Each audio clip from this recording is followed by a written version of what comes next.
आप हमारे निजी संबंधी और एवं कथा संबंधी अपने प्रश्नों को, भावों को आप रखिए।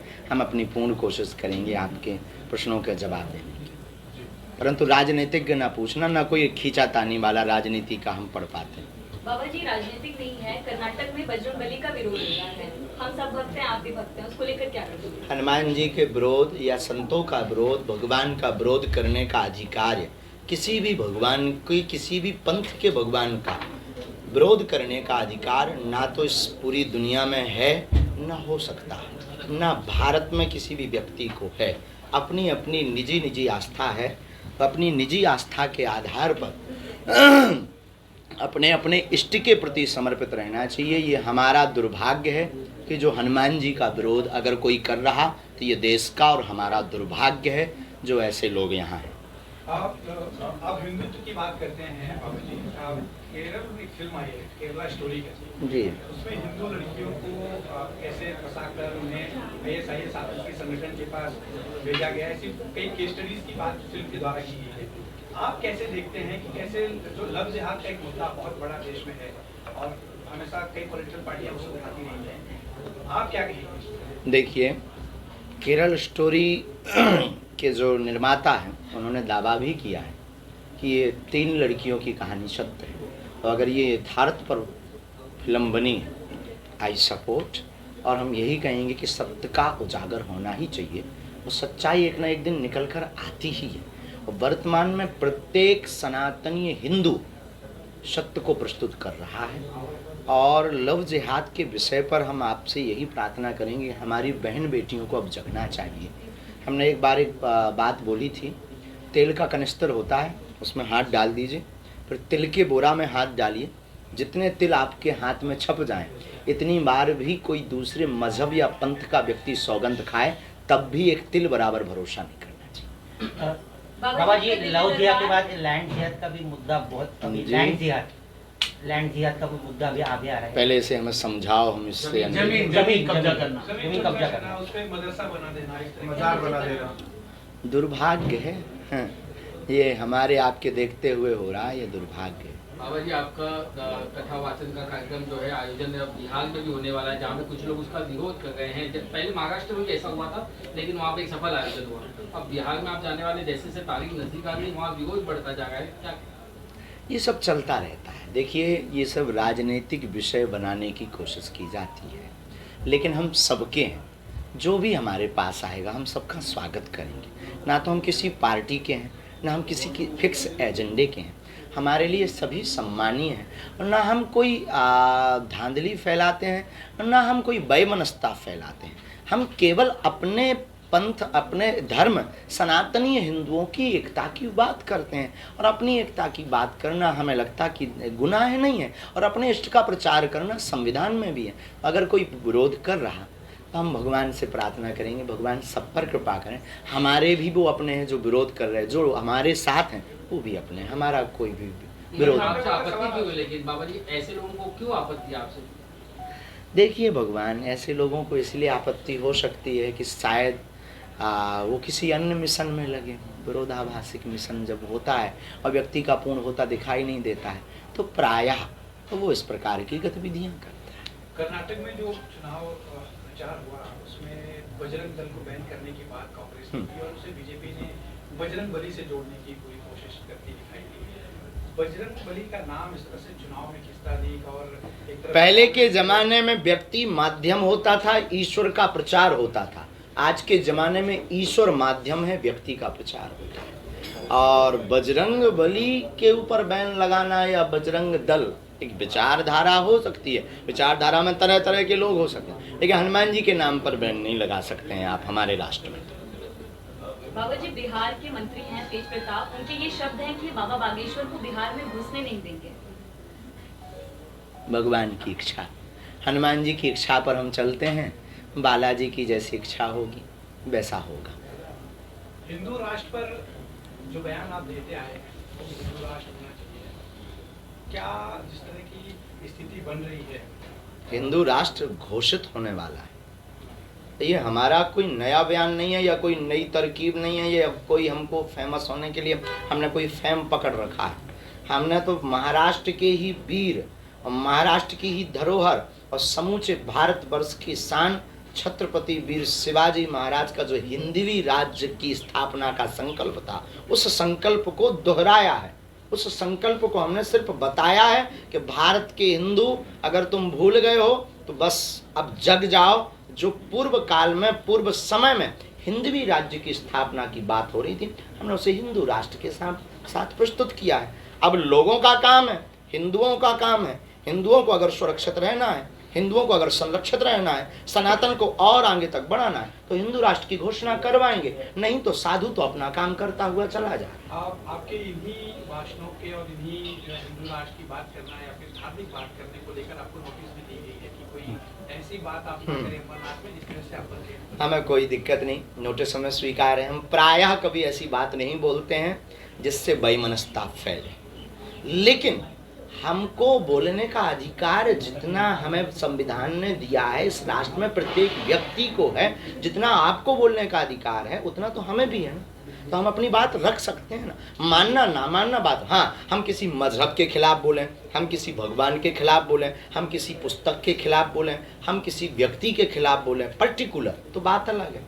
हिंदू राष्ट्र एक बहुत बड़ा विषय है और हमें नहीं लगता कि ये वैमनस्यता। हमारे हिंदू राष्ट्र में मुसलमानों को भागने की आवश्यकता नहीं, ईसाइयों को भागने की आवश्यकता नहीं, हमारे हिंदू राष्ट्र में किसी को भी राष्ट्र छोड़ने की आवश्यकता नहीं, हमारे हिंदू राष्ट्र में किसी को भी धर्म घर वापसी कराने की भी आवश्यकता नहीं। हमारे हिंदू राष्ट्र में सिर्फ जातिवाद की पाठ को दूर करना। तो हिंदू राष्ट्र की जरूरत क्या है? ये तो सारी चीजें पहले से हैं, किसी को भागने की अगर होती तो राम की यात्रा पर पत्थर नहीं लगते, अगर होती तो आपके महाराष्ट्र में ही पालघर के संतों के ऊपर पत्थर नहीं फेंकते, अगर होती तो हम राम की चर्चा करने वाले व्यक्ति को जगह जगह नोटिस नहीं मिलते, अगर यही बात होती तो हमारे खिलाफ FIR नहीं होती, अगर होती तो हम एक ऐसे धर्मगुरु हैं जिन्हें अपने ही राष्ट्र में कथा करने के लिए अनुमतियां प्राप्त नहीं होती।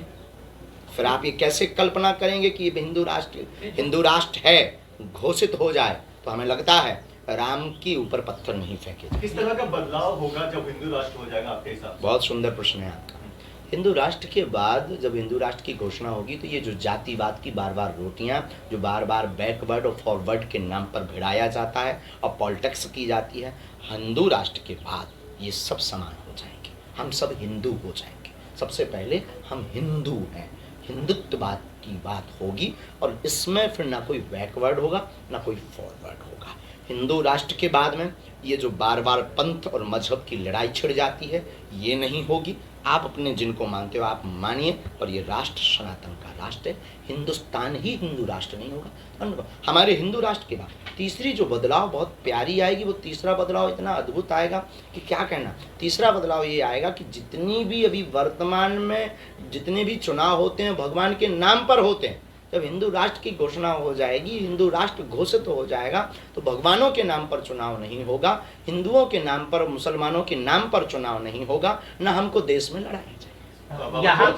बाबा जी, जिस तरह से जो इस्लामिक देश है वहाँ पर दूसरे धर्म के लोगों को सरकारी नौकरियाँ या सरकारी सुविधाएं नहीं मिलती, तो जब हिंदू राष्ट्र हो जाएगा तो क्या यहाँ हमारे में तो मिलेगी।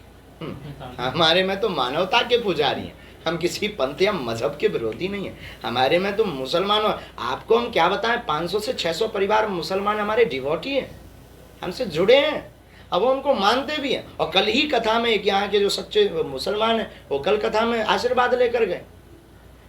ये केवल और केवल हवा दी गई है कि हम मुसलमानों के खिलाफ हैं। अगर आपको ऐसा लगता है बाबा जी, तो आपकी कुछ भाषण मतलब जो कथावाचन में हमने सुना है कि आप कहते हैं कि हाथ में हथियार दीजिए, हमें रक्षा करनी है, तो आपको रक्षा किससे करनी है हिंदू राष्ट्र में? आपको अगर हमारा देश की आबादी आज की तारीख में 142 करोड़ है, उसमें लगभग अगर हम लोग 80% है, तो इन 80% 80% में जब सुरक्षित नहीं है, 80% में जब पत्थर घल रहे हैं, 80% में भी आपकी बहन और आपकी बेटी को लव जिहाद के नाम पर ले जा रहे हैं, 80% में भी आपकी ज़मीनों पर कब्जा अवैध किया जा रहा है, जो इन्होंने लैंड वाली बात की, 80% में भी आपको राम मंदिर बनाने के लिए 50 साल से ज़्यादा लग गए, 80% में भी आप कृष्ण जन्मभूमि के अभी तक निर्णय नहीं करवा पाए, 80% में भी आप रहते हुए भी आज तक अभी तक खुल करके सनातन और हिंदुत्व की बात नहीं बोल पा रहे। क्या आप खाक 80%? बाबा जी, इसीलिए माला और भाला की आवश्यकता है। बाबा जी, माय डियर, उससे हल होगा सर? बाबा जी जी उससे हल होगा? सुरक्षित तो रहेंगे किससे? अपने आप से, बाबा जी, आप महाराष्ट्र में एनसीपी के एक नेता हैं, विधायक हैं। हम किसी भी पॉलिटिक्स पर कभी बात नहीं बोलते। उन्होंने आपसे जुड़ा उन्होंने सवाल आपकी सीधे टिप्पणी हम करते रहे, हम राजनेता की टिप्पणी पर जवाब नहीं देते। आपत्तिजनक ट्वीट किया था, लेकिन बाद में उन्होंने ट्वीट डिलीट कर दिया। इस पर क्या कहेंगे? हम किसी भी पॉलिटिक्स या राजनेता पर अपनी प्रतिक्रिया भी नहीं उन्होंने देते, एक ट्वीट किया था, हमारा सिद्धांत। उन्होंने एक ट्वीट किया था जिसमें एक लड़की की तस्वीर आपके साथ थी, हालांकि बाद में उन्हें समझ में आया उन्होंने गलत ट्वीट किया, जिसके बाद उन्होंने डिलीट कर दिया। इस पर क्या थैंक यू। कहेंगे? बाबा जी, इससे पहले जब आप आए थे तो एक मुद्दा काफी चल रहा हमारी था। शादी की तस्वीर वायरल हो गई। तो ज्यादा ही चर्चा हो रही है। हाँ, हम सिद्धांत के बहुत पक्के आदमी हैं। हाँ जी, इससे पहले जो है अंधश्रद्धा को लेकर के फैलाने को लेकर के एक मुहिम कुछ लोगों ने ये सब कहानियां सुन्न हो गई हैं हाँ साहब। वो आप लेकिन चलो नई कहानी बढ़ेंगे कुछ। सर आप लेकिन तो बनाएंगे आमरस पिवाओ तब तक सबको। नहीं, वैसे भी तो मुंबई के हाईकोर्ट का तो आपके पर अभी बैन है ही ना, आप वो चमत्कार वगैरह तो नहीं कर सकते।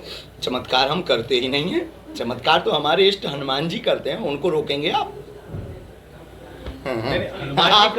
आप ना आज खा पी करके नहीं आए आप हो। खुद को भी तो हनुमान का अवतार मानते हैं जी, आप भी किसने खुद- कहा? हमने कभी किसी क्लिप में बोला? मुजफ्फरनगर में जो बिल्कुल आपके नहीं खिलाफ- बोला, ये वाहियात मुजफ्फरनगर बात। में आपके ऊपर जो केस दाखिल हुआ है उसमें जो कोई अभी केस नहीं हुआ है, उन्होंने केवल वो दिया है। हमारी किसी भी क्लिप में हम हनुमान अवतार, I am only Dhirendra Krishna. हम एक साधारण मानव हैं, जैसे तुम हो, तुम्हारी दो आंखें हैं, हमारी भी दो आंखें हैं, और पूंछ तो हमारे हैं नहीं है, क्या हम आपको बता। हम कोई हनुमान अवतार नहीं है, हम साधारण धीरेन्द्र हैं, लेकिन सनातनी हिंदू हैं, और हिंदू को जगाकर मानेंगे। सर आपने कहा हिंदू राष्ट्र जल्दी घोषित होने वाला है, उसका समय कुछ है? और समय जिस दिन हिंदू जग जाएंगे वही समय। कौन बनाएगा ये हिंदू राष्ट्र? एक एक हिंदू 80 करोड़ जो वो बता रहे हैं। शास्त्री जगने की जी, परिभाषा क्या है सब? आप हिंदू जगह सनातन जगह तो उसकी अपने परिभाषा क्या है? अधिकारों को मानना, अपने राष्ट्र में हिंदुत्व भाव को जगाना, हिंदू की पहचान करना, और हिंदुत्व का भाव जगा करके सबको जागृत करके एकजुट होना, यही जगह। आने वाले समय में क्या जम्मू कश्मीर में भी जाकर के वहाँ पर भी हाँ, अब अभी जो है हमारे जम्मू को कश्मीर आगे के बढ़ाने- पूर्व डिप्टी सीएम आए हैं, अभी भी आशीर्वाद लेकर नीचे ही बैठे हैं। तो उन्होंने कहा तो है कि गुरुजी आप जम्मू कश्मीर चलो, हमें तो भारत के कोने कोने में जाना है साहब, जहाँ तुम ले चलो, तुम कहीं और कहो तो चलें। महाराज जी, 33 कोटि देवी देवताओं को कोटि कोटि प्रणाम कहा जाता है। वो 33 कोटि का अर्थ क्या होता है, लोगों को बताइए। केरल फिल्म में यही दिखाया गया कि हिंदू लड़कियों के अपने संस्कृत के बारे में, हिंदू संस्कृत के बारे में ज्ञान नहीं होने के कारण वो भटक जाती है। बहुत सुंदर प्रश्न, बहुत सुंदर प्रश्न। हम लोग इसीलिए भी फैल हैं क्योंकि हम लोग अपनी सनातनीय संस्कृति के मूल से हट रहे हैं। ना तो रामचरितमानस का अनुभव है, अन्य मजहब में, हमारे धर्म में तो प्रायः कम है, पर अन्य मजहब में उनकी मजहब की पढ़ाई अनिवार्य है। अपने सनातन धर्म में ये बहुत कम है। और मंदिरों के पुजारियों से भी हमारी प्रार्थना है, भारत के पुजारियों से, कि केवल पूजा करने से भगवान या आपको सुरक्षित नहीं रहना है। अब आपको प्रत्येक मंगलवार और शनिवार को धर्म की शिक्षा अपने मंदिरों में देनी चाहिए। प्रत्येक पुजारियों को, भारत के पुजारियों से हमारी प्रार्थना है कि प्रत्येक पुजारी धर्म की शिक्षा अपने मंदिरों से शनिवार और मंगलवार को छोटे छोटे बच्चों को दीजिए, तभी हमारा सनातन धर्म सुरक्षित रहेगा। 33 कोटि देवता, इसे कई लोग 33 करोड़ कह देते हैं। 33 करोड़ नहीं है, 33 कोटि हैं। कोटि है मतलब 33 प्रकार के ऑफिस, 33 ऑफिस। और हमारा सनातन धर्म इसीलिए व्यापक है, इसीलिए आदि है, इसीलिए बड़ा है, इसीलिए महत्वपूर्ण है, क्योंकि सनातन धर्म एक ऐसा धर्म है जिसके पास विकल्प ही विकल्प हैं। आप राम जी को नहीं मानते, कृष्ण को मानिए। भगवान कृष्ण से आपकी नहीं बनती, हनुमान जी को जय हनुमान ज्ञान गुण सागर, उनसे नहीं बनती, आप पंडरीनाथ महाराज जी को मानिए, उनसे भी आपकी नहीं बनती, ओम जय जगदीश हरे, जय अम्बे गौरी। अन्य धर्मों में ऐसी मजहबों में ऐसी व्यवस्था नहीं है, उनके पास एक ही भगवान है, एक ही पुस्तक है। अपने पास तो 4 वेद, 6 शास्त्र, 18 पुराण, 108 उपनिषद, गीता, रामायण, महाभारत, हमारे पास अनंत बहुत सी व्यवस्थाएं। तो हमारे धर्म में ये जो वैमनस्यता फैलाई गई कि ये 33 करोड़ हैं, 33 कोटि देवता हैं, 33 प्रकार के देवता हैं, और 33 प्रकार के देवताओं का मतलब सेंट्रलाइजेशन परब्रह्म परमात्मा का है। उसके नीचे जैसे एक मंत्रिमंडल होता ना, वैसे मंत्रिमंडल व्यवस्था, जल की व्यवस्था वरुण देवता देखेंगे, हवा की व्यवस्था पवन देवता देखेंगे, वैसे ही ग्राम्य देवता, स्थान देवता, क्षेत्रीय देवता, ये कोटियाँ बनाई गई हैं। सर, अपने यहाँ गुरुकुल था, गुरुकुल में बाकायदा शिक्षा मिलता है। जैसे आज की तारीख में मदरसा फैले हुए हैं, गुरुकुल खत्म हो रहा है, कहीं न कहीं ये कारण रहा कि शिक्षा नहीं मिल पा रही बच्चों को? अब मंदिरों को ही गुरुकुल बनाना चाहिए, क्योंकि गुरुकुल पद्धति को वापस लाने में बहुत समय लगेगा। हिंदू राष्ट्र में ही इतना टाइम लग रहा, इतनी आफतें हैं कि जगह जगह मुसीबतें आ रही हैं। तो अब गुरुकुल की जगह हमको मंदिरों को ही गुरुकुलम बनाना पड़ेगा। पसीना बहुत आ रहा, अब धन्यवाद, कथा में चलते हैं, फिर मिलते हैं। धीरेन्द्र शास्त्री जी साल भर तक मतलब उतने फेमस नहीं थे, बट साल भर में जितना प्रोजेक्शन लोगों का आपकी ओर जितना आकर्षण बढ़ते जा रहा है, मतलब जो भी मीडिया प्रोजेक्शन चला पिछले 2-3 महीने में, आपके एक साथ सारे नेशनल न्यूज चैनल पे आपके इंटरव्यूज हुए, आपकी ओर लोगों का आकर्षण बढ़ते जा रहा है। क्या ऐसा है कोई पॉलिटिकल पार्टी समूचे मीडिया जगत कर रही है? समूचे मीडिया जगत को बहुत बहुत साधुवाद और धन्यवाद, जिन्होंने सत्य दिखाने की सामर्थ्यता रखी और बागेश्वर पीठ के सत्य को उजागर करके आज अनेक लाखों हिंदुओं के विश्वास को जगाने के लिए एक बूस्ट का काम किया है। इसमें पूरा का पूरा श्रेय समूची मीडिया जगत को है। इसलिए हाथ जोड़कर भगवान से प्रार्थना है कि जितने भी मीडिया जगत के सत्य प्रकाशित करने वाले लोग हैं, ईश्वर करे उनकी सद्बुद्धि बनी रहे और उन पर भगवान बालाजी की दया बनी रहे। दूसरी बात, हमारी खुद की निजी पार्टी है, जिस पार्टी का नाम बजरंग बली है। उसका नारा है जो राम का नहीं वो किसी काम का नहीं, उसका निशान है मुगदर, वोट फॉर यू।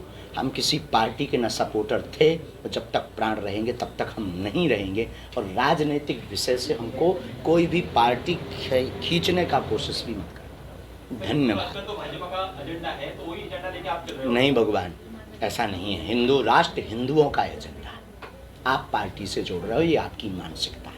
सर आप हिंदू को कैसे करते हैं? क्योंकि अगर लोकसभा के चुनाव में देखा जाए तो भाजपा को वोट मुंबई के पागलों को क्या संदेश देंगे? पिछली बार मुंबई के पागलों, यही कहना है कि आप सब जब तक सनातन की बुहार को बहाते रहेंगे तब तक हम आते भी रहेंगे। और एक दिन ऐसा आएगा कि मुंबई भी माधव नगरी बनेगी। नाम बदलने की बात नहीं हमने की है कि आप लोग फिर से ट्रोलिंग करो दूसरों। मुंबई को माधव नगरी बनाने का मतलब है धर्म नगरी। मुंबई जो अभी केवल माया नगरी कहलाती है, वो माधव नगरी बने। इसलिए हम बार बार मुंबई आ रहे हैं और फिर वही बात कहेंगे, हंसा करो, हंसाया करो। बागेश्वर धाम अपने बाप का घर है, आया जाया करो। धन्यवाद।